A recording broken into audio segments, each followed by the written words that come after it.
All right, now for our class time, we're going to work on self-defense. If you're doing this at home, you may not have anyone that you can practice with, but hopefully, at least you might have a parent or a sibling who can stand in as your partner and help you out with this part of the class. So we're going to start out with our wrist grab set. Now, this is something that many of you have done many times, but I want to remind you, please continue to practice these things. Don't just think because, oh, I've done it, I've got it. You need to make sure you practice these things over and over and over so that they are instinctual and you're doing them through what's called muscle memory. Your body has learned to do it naturally. You don't have to think about it every time that you do it. And when we come to our wrist grabs, Mr. Noah's here, we have 4 different grabs. So we have first is a same side wrist grab, then we have a cross hand wrist grab, then we have what's known as a two-handed wrist grab, or a double wrist grab, and then we have a two-hand on one wrist grab. So that's the 4 that we're going to do. We're going to start with our single hand wrist grab. Now, we call this the Pledge of Allegiance, and we call it that because I teach you to open up your hand and bring it back to your chest, making sure that you bend the elbow. If your elbow is bent, he cannot grab your hand, and you're pulling against his thumb, which is the weakest part of his grip. So you open up your hand and bring it back like you're saying the Pledge of Allegiance. Now, this should actually start one of 2 things. Either your retreat, and you're going to get away, or it should be the first part of a follow-up technique. So if you're being tested on this, I don't want anybody to just do this.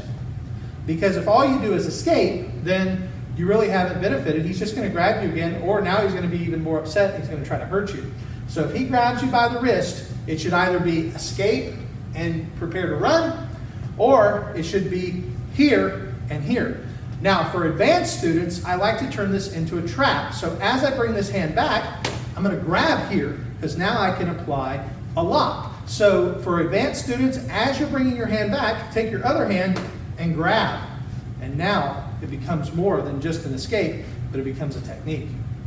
So that's a single hand wrist grab. Now we're going to do cross hand wrist grab. And for the camera's sake, let's do it on this side.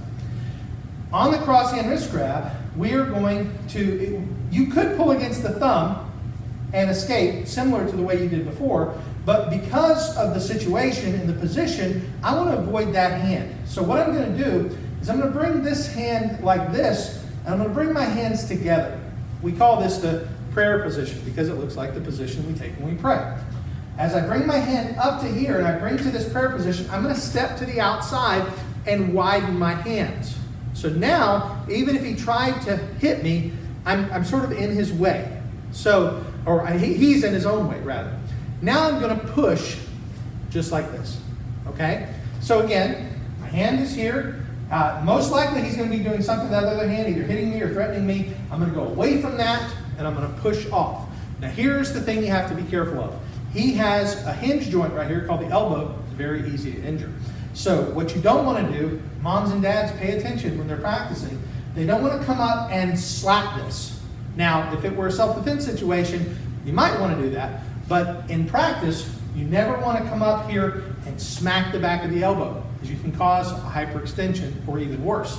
So when you come up, bring your hands up to the prayer, come out like this, lightly push it away, and that's enough. And again, you should be thinking either run or follow up with some kind of a technique. For advanced students, the follow-up is actually really cool, because from here, instead of coming here and pushing the arm away, we're actually going to come and arm bar this person. So it would look more like this. It would be here, and we arm bar here. So we have same side wrist grab, cross hand wrist grab. Now we're going to do the two-hand wrist grab. The person grabs me with 2 hands. As I always say in class, this person's kind of dumb, because if he grabs me with 2 hands, then he can't hit me. Now he can headbutt me, he can knee me, but he can't use his hands because both of his hands are full. And so my concern is I want to get free. He has 2 thumbs that are the weakest part of his grip, as we discussed a few minutes ago, that I'm going to pull up against, just like this. If he holds tight, I pull up, just like this, and as I pull up, I bend my elbows forward, and my hands come up. Now, one of our early techniques that we teach everyone is something called UPP. UPP stands for Universal Personal Protection. UPP looks like this. See, my hands come up, and I put my arms around my head like a helmet. So if a person grabs two-hand grab, just think UPP. Put your hands up. Or if you just want to put your hands up to here, now you can defend yourself. But there's also a second option. The second option we call the hula girl. You seen a hula girl dance like this? Well, the hula girl technique, he grabs me nice and tight. I take my hands one direction, open them, and then I push this direction.